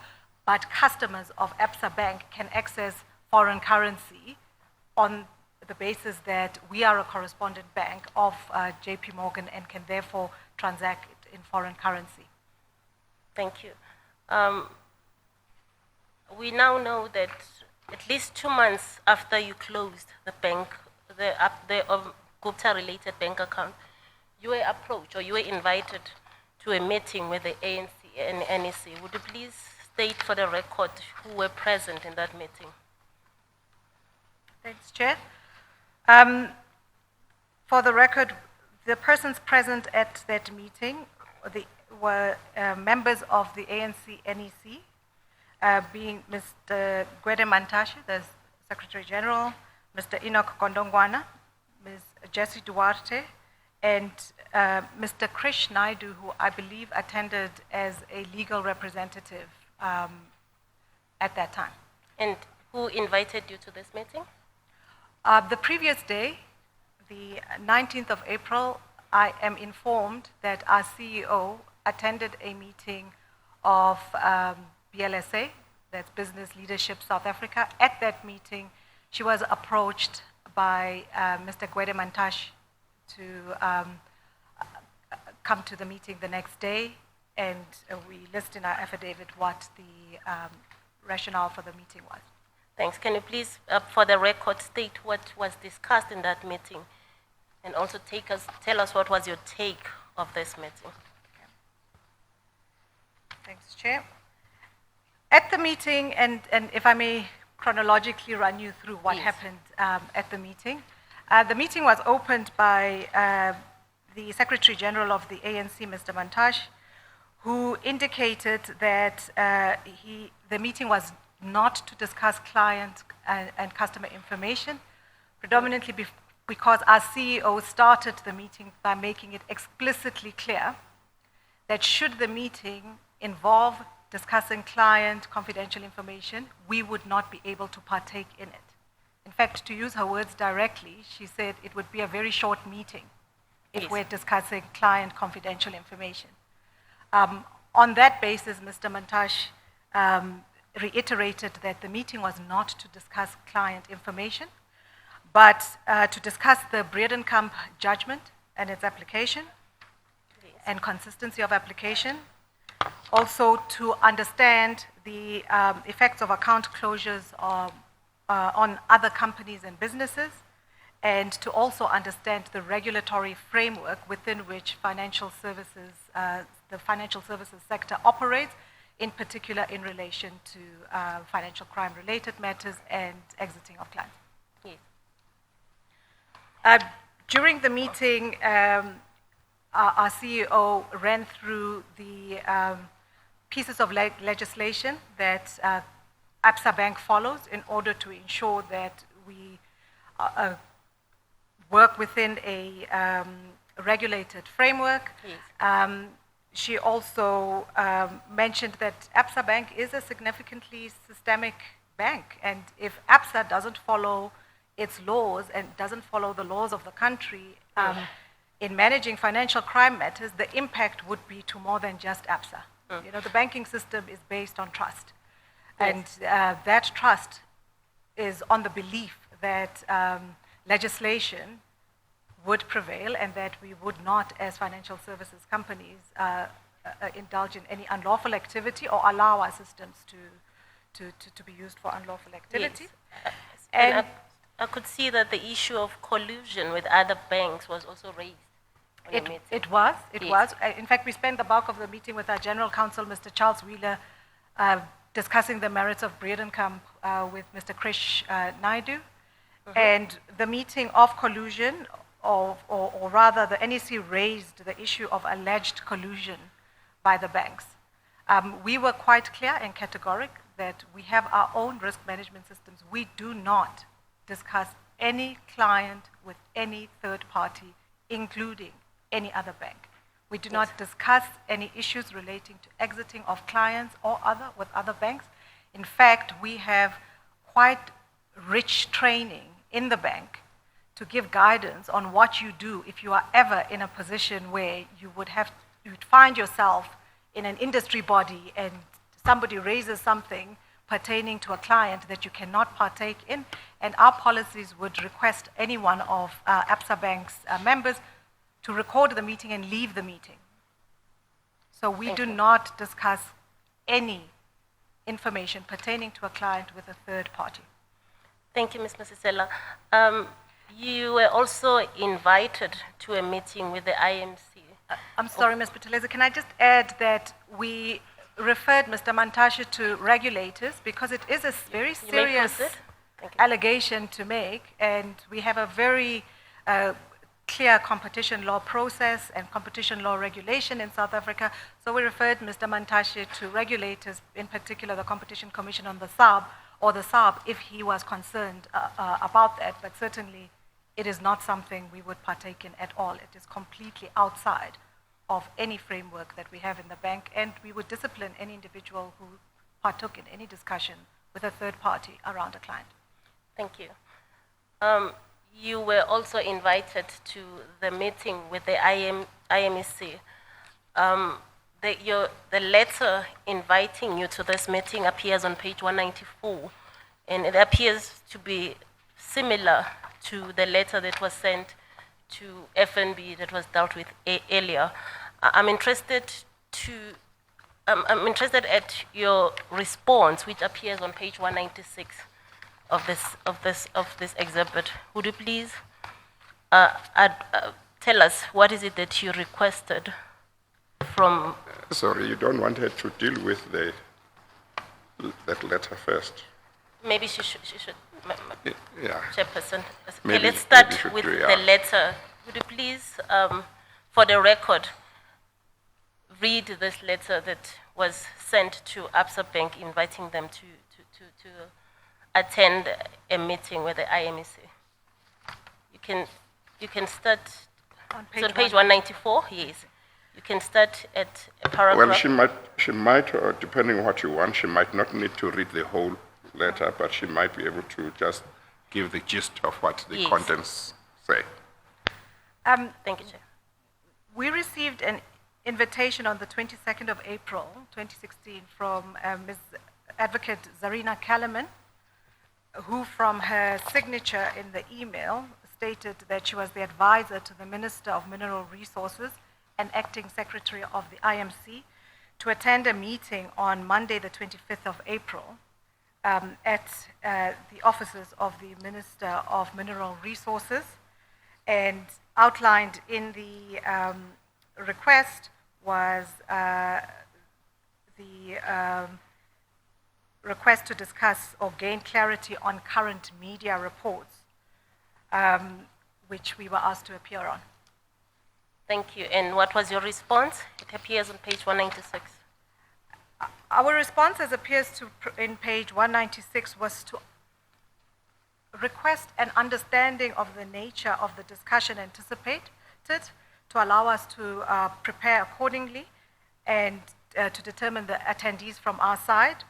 We also wanted some insight into the attendees of the meeting. We also asked for the status of the meeting and the treatment of any information shared at meeting and the venue of the meeting. And this is primarily because, as I said earlier, the confidentiality between ourselves and our clients is paramount. And we would not attend any meeting where any information relating to any clients, prior clients, past clients, present clients, and future clients. Thank you. There is a response to your email on page 197. Could you please give us the gist of that response? The response was that Ms. Kellerman indicated that she was the acting secretary for the committee and that she's not mandated to respond to the questions we've raised, except to say that the committee was constituted by cabinet and that the information during the session would be relayed to cabinet for it to properly consider media reports. Thank you. And who was the Minister of Mineral Resources at the time, for the record? The Minister of Mineral Resources at the time was Mr. Mosebenzi Zwane. Thank you.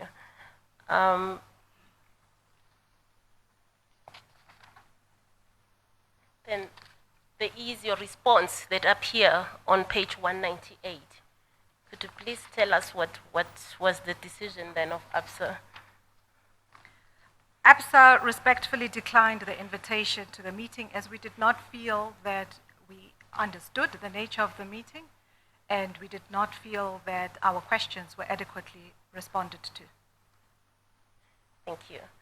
And on the 4th of May, there was a further invitation to yourself inviting you to the IMEC meeting. Would you please, for the record, tell us what is contained on page 199 to 200? On the 4th of May, we were invited to another meeting, which was to be held the following day, on the 5th of May. And again, the request was for Absa or its representatives to appear in front of the IMC, and the scope of the discussion would be around public media statements that would have been made by Absa around account closures. Yes. And your response on page 201? On page 201 is quite a comprehensive response to that request.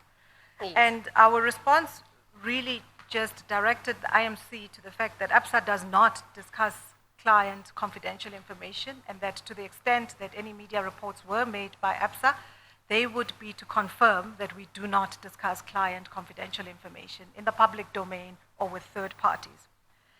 Secondly, we thought it was important that the IMC understand the context within which we operate as a banking sector and understand the legal regime that governs our banking system. And we also indicated that they really didn't respond to our question around the details of the attendees of the meeting. And in that regard, we again declined to attend this meeting. Thank you.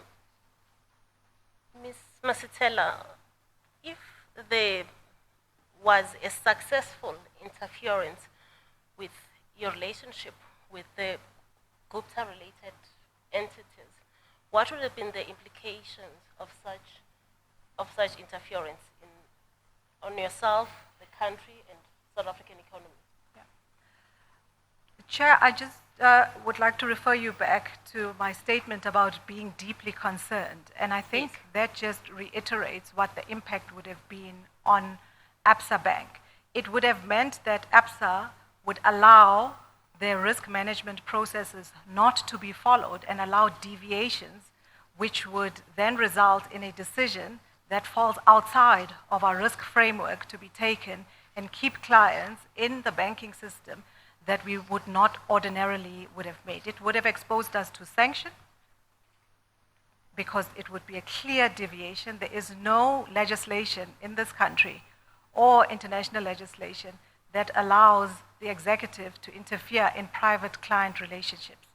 We also felt that further to that, any decision which resulted with the banks or Absa Bank allowing interference of its decision-making in financial crime matters would have caught the attention of the Financial Action Task Force, FATF, who, as I said at the time, were evaluating whether South Africa had sound financial crime controls to ensure that we can combat money laundering and terrorism acts. In any event, we were subsidiaries of Barclays PLC, and that would have been a direct contravention of our policies, which would have been reportable not only to South African regulators.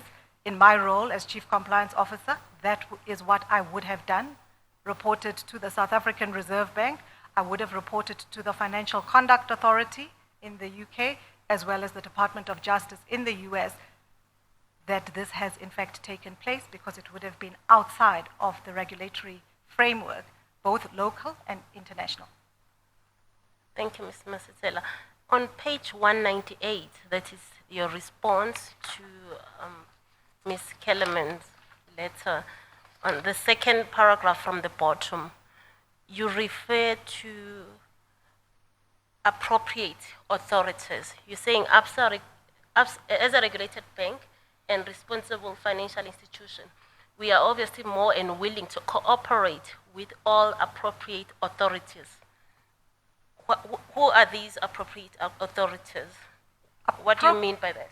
Appropriate authorities are authorities who are enabled by our financial regulation to make requests upon us as a bank on any matter pertaining to the banking system or Absa Bank's relationship with its clients and so on. So by appropriate authorities, I refer to regulators, I refer to, and in that ambit, it would have been the South African Reserve Bank, it would have been the FCA, it would have been even the tax authorities or the Financial Intelligence Center.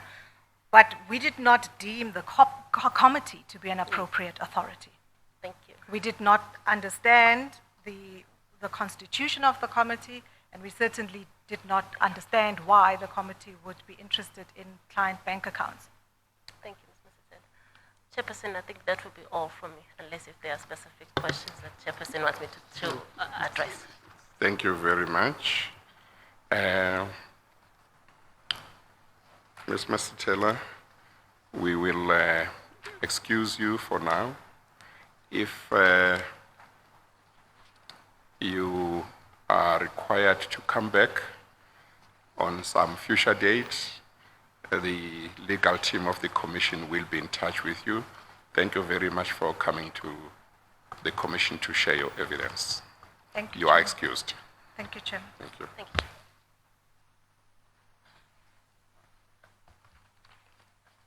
Mr. Chair, that concludes today's proceedings. We had scheduled 2 witnesses. Tomorrow, just as a reminder, we request an early start. If we may start at 9:30 in order to allow Ms. Kate Hofmeyer to lead the evidence of Nedbank, which will be followed by the evidence of the expert, Mr. Kaufman.